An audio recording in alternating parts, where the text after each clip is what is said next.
représente effectivement un des résultats que j'ai pu produire durant le temps de ma thèse, donc directement sur le sujet qui nous intéresse un petit peu aujourd'hui, de la phénologie, de l'évolution de la phénologie migratoire. Alors,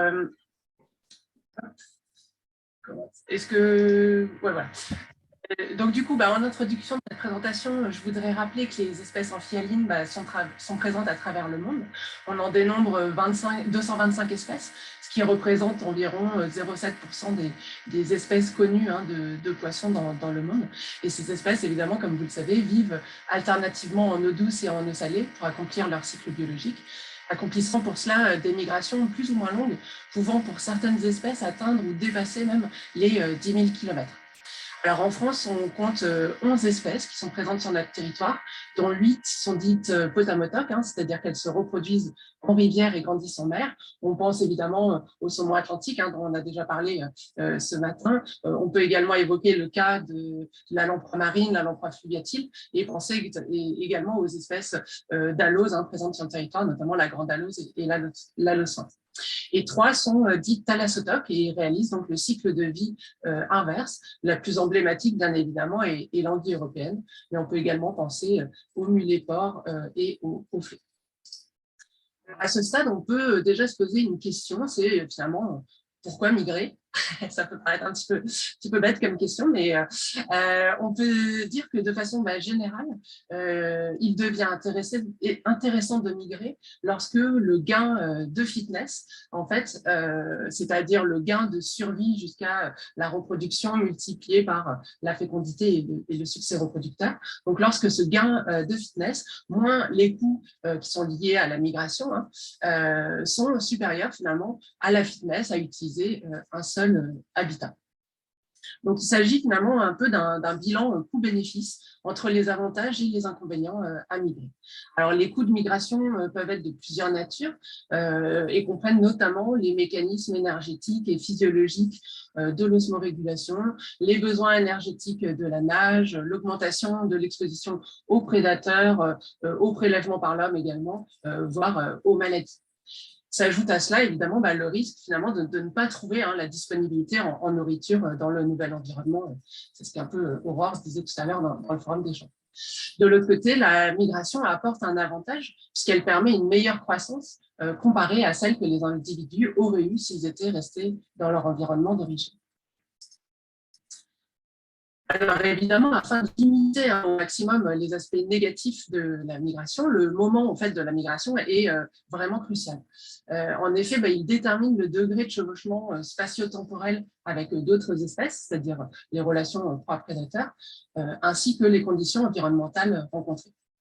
Il peut également influencer le calendrier de reproduction, qui peut avoir un effet assez direct sur la survie de la progéniture, puisque ce calendrier de reproduction dépend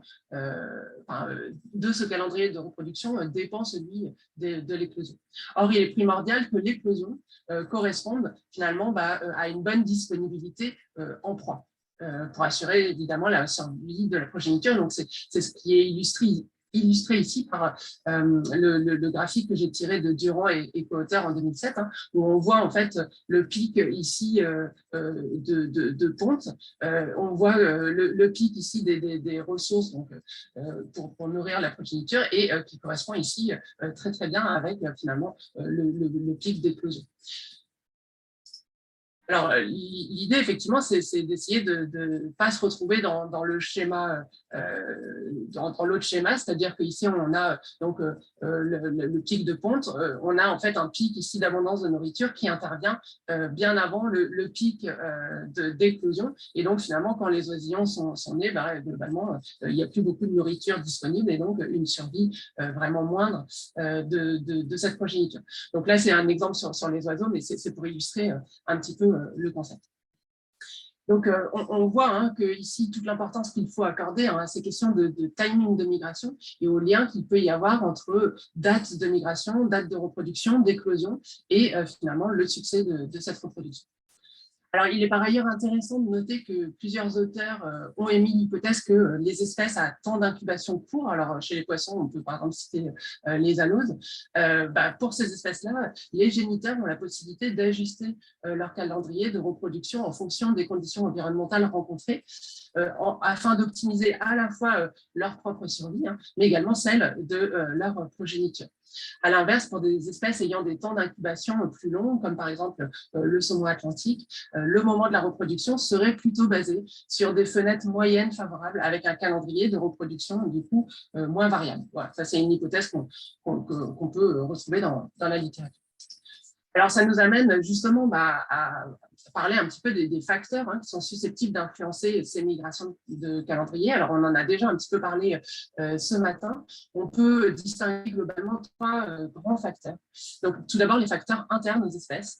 Alors, on peut penser à la taille des individus, au stade de maturation, à l'état énergétique, le niveau de stress, etc. C'est tout ce qui peut avoir une influence sur le moment de la migration. Ainsi, en fait, au sein d'une même population, les individus peuvent répondre différemment à un même stimulus en raison de ce que certains auteurs ont appelé les motivations à migrer.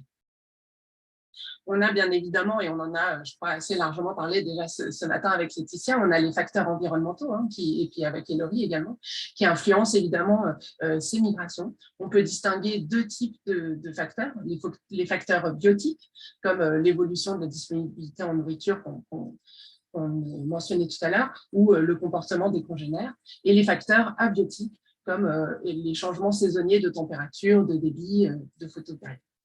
Enfin, il y a des facteurs anthropiques, qu'il s'agisse de pêche, de seuil de barrage, de gestion quantitative de l'eau, pollution des rivières, qui alimentent la formation des bouchons vaseux aux estuaires, ou encore des pratiques d'aquaculture.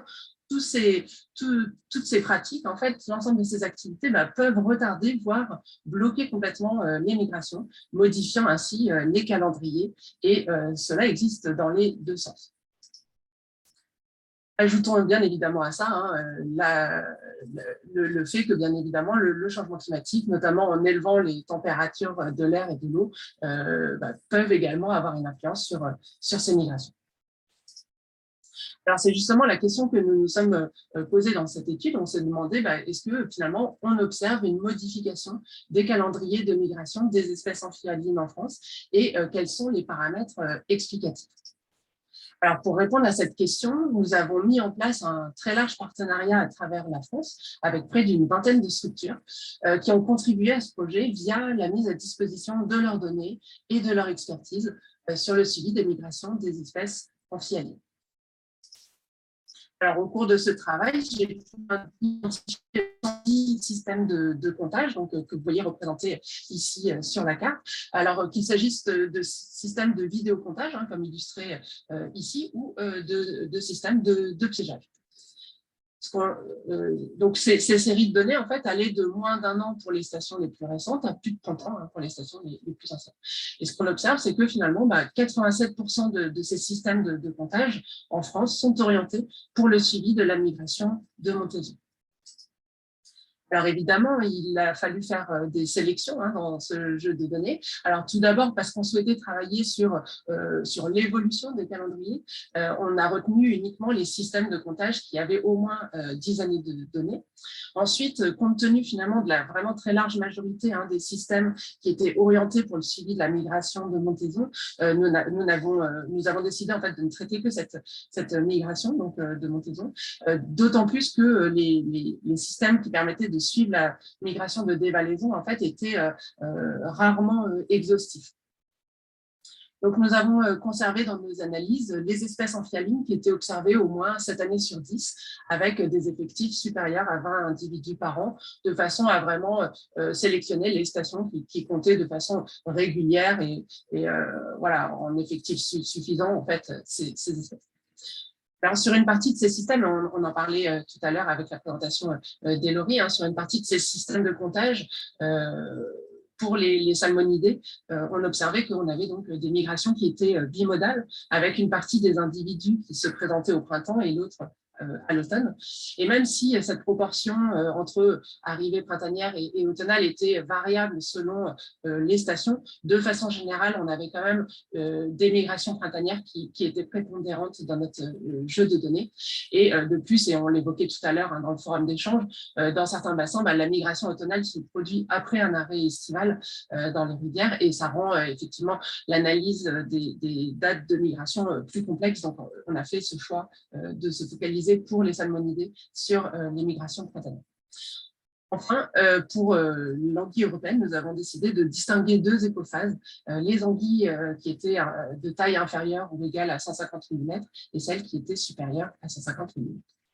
Alors, donc, à la suite de toutes ces sélections, au final, par rapport à notre jeu de données initial de 110 stations, nous avons retenu donc 40 stations sur la période 1983-2017 avec 5 taxons. Donc, les aloses, on a regroupé en fait les alosfintes et la grande alose, car sur les systèmes de vidéocomptage, on n'est pas en mesure de distinguer les deux espèces.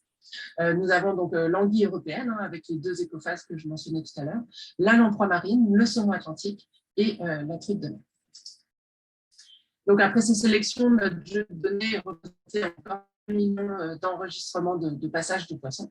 Et donc l'idée, c'était d'essayer de synthétiser un petit peu ce jeu de données. Et donc nous avons fait le choix en fait de créer 3 descripteurs phénologiques. Donc le premier, c'était la date de début de migration, qui correspond à la date à laquelle 5% de la migration a franchi un système de comptage. La date médiane de migration, qui représente la date à laquelle 50% de la migration a été réalisée. Et la date de fin de migration pour la date à laquelle 95% des individus ont franchi.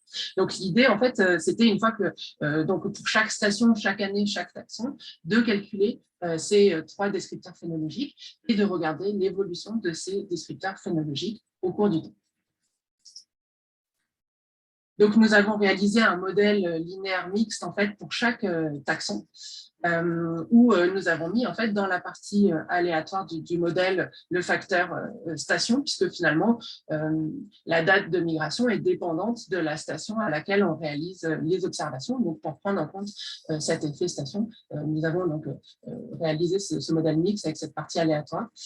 Et dans les paramètres fixes du modèle, nous avons pris en considération l'année, le type de descripteur phénologique, donc est-ce qu'il s'agissait d'une date de début, de fin, une date médiane. Et puis, là, ma vignette n'est pas bien passée, c'est pas très grave, l'indice d'oscillation nord-atlantique. On a observé également, on a regardé l'effet de la température de surface de la mer, la SST, et la température de l'air, alors qu'on a pris comme proxy de la température de l'eau, car sur l'ensemble des rivières, les 28 rivières sur lesquelles nous avons travaillé, nous n'avions pas en fait de chronique de température de l'eau sur l'ensemble de ces cours d'eau. Donc nous avons utilisé la température de l'air comme proxy. Concernant la température de surface de la mer, comme l'ensemble en fait, des taxons étudiés n'utilisent pas forcément les mêmes zones de croissance en mer et que par ailleurs, on ne sait pas toujours bien localiser d'ailleurs ces zones, les zones utilisées pour l'ensemble de ces populations. Nous avons fait le choix de prendre la température de surface de la mer à proximité immédiate de chacun des estuaires, puisque ce sont des zones de passage obligées et communs pour l'ensemble de ces taxons. Donc après, afin de tester en fait, si l'évolution des dates de migration était différente selon les descripteurs phénologiques considérés, par exemple la date de début qui évoluerait plus ou moins vite par rapport à la date de fin ou la date médiane, par exemple, nous avons testé dans ces modèles l'ajout d'un terme d'interaction entre l'année et le type de descripteur phénologique. Alors, de façon générale, dans nos résultats, on observe que tous les taxons, excepté les individus de moins de 150 mm pour l'anguille européenne, tous les taxons ont modifié leur calendrier de migration pour des arrivées plus précoces. En moyenne, ces décalages sont de l'ordre de 2,3 jours par décennie, ce qui représente sur 30 ans de période déjà un décalage d'une semaine. Alors, parmi l'ensemble de ces taxons, on note que ce sont les aloses qui modifient le plus donc, leur calendrier, avec de façon médiane une avancée des calendriers de l'ordre de 3,7 jours par décennie. Et ce qu'on constate également, c'est que finalement, il n'y a que dans le modèle ALOS qu'on a eu donc notre terme d'interaction, hein, vous vous souvenez, entre l'année et le descripteur phénologique qui était significatif, indiquant effectivement qu'il y avait des variations différentes dans l'évolution de ces calendriers de migration entre la date de début, la date médiane et la date de fin. On voit effectivement que la date de début, en fait, c'est vraiment décalé de façon très importante. Hein. On a moins 6,3 jours par décennie, comparativement à la date de fin qui a décalé de façon plus modérée avec une avancée de 1,4 jours par décennie. Donc effectivement, cette différence entre ces avancées entre les dates de début de migration et de fin, du coup, concourt à l'augmentation finalement de la durée de migration de cette espèce de façon globale en France.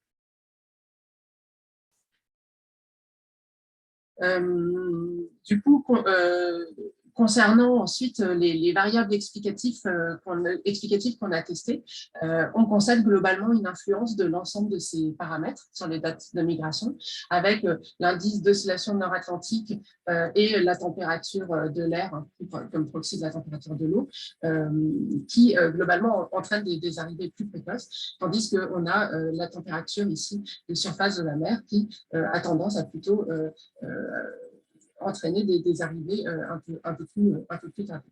On a une influence du débit qui est donc significative dans les modèles, mais finalement qui ne tire pas dans un sens ou dans l'autre les dates de migration.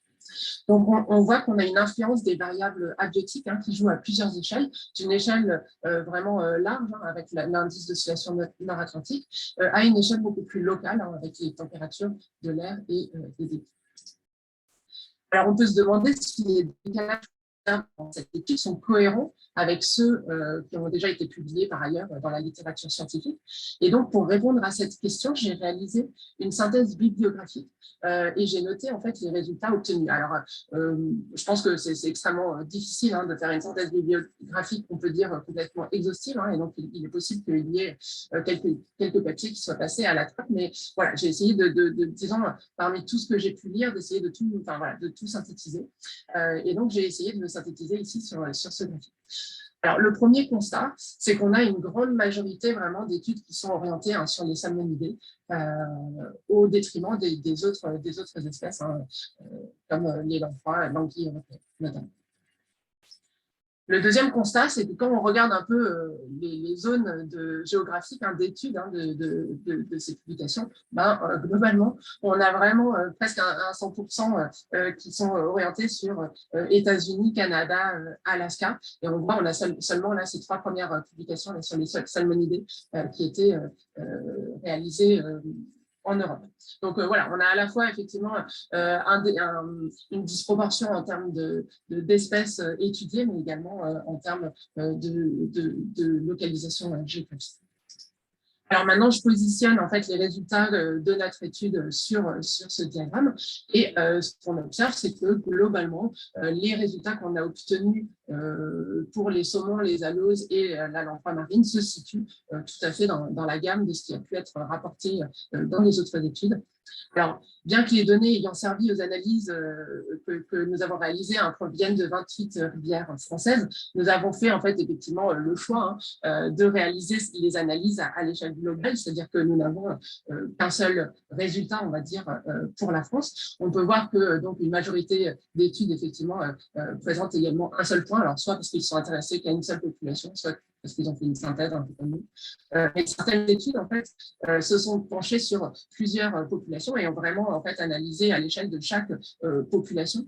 Et quand ils font cela, on se rend compte que, en fait, il peut y avoir une disparité vraiment très importante des résultats avec des espèces, enfin des populations, pardon, qui peuvent arriver plus tôt, certaines qui peuvent ne rien modifier dans leur calendrier et d'autres qui peuvent arriver très tard. Et vraiment, cette étude sur le saumon soqué au Canada est assez démonstrative où on a globalement des populations qui arrivent plus de 12 jours plus tard par décennie et d'autres qui arrivent moins de 5 jours, avec un décalage de moins de 5 jours. Donc voilà, du coup, ce que je voulais dire par là, c'est que nous ici, on a un premier résultat à l'échelle française sur ces espèces qui est global, et je pense qu'il reste encore pas mal d'analyses et de choses intéressantes à faire avec ce jeu de données-là, en allant voir ensuite comment ça se passe au niveau des populations.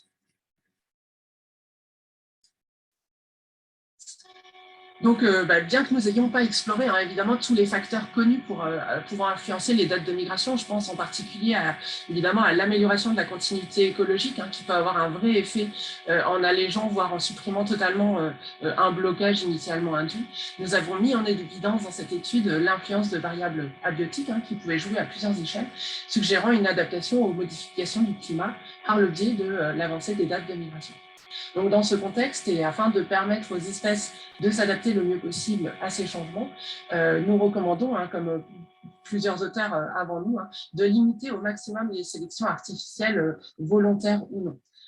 En particulier, nous recommandons que ces modifications de calendrier de migration soient prises en compte dans les règlements d'eau des ouvrages, notamment gérés par manœuvre, de façon à ce que ces manœuvres restent le plus efficaces possible au cours du temps et sélectionnent le moins possible les individus. Des études ayant montré par ailleurs qu'il existait des décalages similaires sur les dates de migration à la dévalaison, notamment chez le saumon atlantique, nous recommandons d'être vigilants pour les deux sens de migration par rapport à cette question des manœuvres du bref. Enfin, parce que plusieurs études ont démontré le caractère héréditaire de ces dates de migration, nous recommandons de limiter au maximum les sélections anthropiques lorsque des programmes de repeuplement existent, et ce sur l'ensemble de la filière. En particulier, si des captures sont réalisées pour alimenter la pisciculture avec des futurs géniteurs, il est important vraiment d'essayer de veiller à prélever ces adultes de façon à être le plus représentatif possible de la migration et de ne pas donc induire des sélections involontaires. Je vous remercie de votre attention et je me tiens à votre disposition tout à l'heure pour le forum d'échange si vous avez des questions.